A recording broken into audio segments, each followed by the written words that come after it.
नमस्कार, मी पंजाब डक हवामान अभ्यासक, मुक्काम पोस्ट गोळी, धामणगाव तालुका, शिलो, जिल्हा परभणी.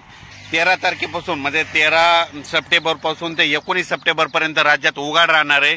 ज्या शेतकऱ्याचं सोयाबीन आलेलं असेल तुम्ही काय करा, हे 8-10 दिवसात काढा, एक दिवस ऊन द्या, नंतर त्याच्यानंतर झाकून ठेवा, म्हणून हे अंदाज लक्षात घ्यायचा.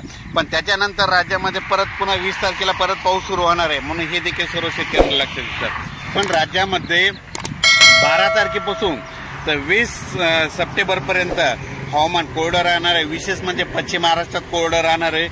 त्याच्यानंतर बार्शी, धाराशिव जिल्हा, त्याच्यानंतर लातूर जिल्हा, त्याच्यानंतर सोलापूर, सातारा, सांगली, कोल्हापूर, नगर जिल्हा या भागात तर 12 तारखेपासून म्हणजे सूर्यदर्शन होणार आहे. आणि ज्यांच्या शेतकऱ्याचा उडीद असेल, ज्यांचं सोयाबीन काढणी चालू आहे, त्यांच्यासाठी ही आनंदाची बातमी. राज्यात या भागात पाऊस म्हणजे तुरळक ठिकाणी चालू राहणार आहे, म्हणून हा अंदाज लक्षात घ्यायचा. त्याच्यानंतर पश्चिम विदर्भात देखील आज आणि उद्या 12 तारखेपर्यंत पाऊस असणार आहे, म्हणून हा अंदाज लक्षात घ्यायचा.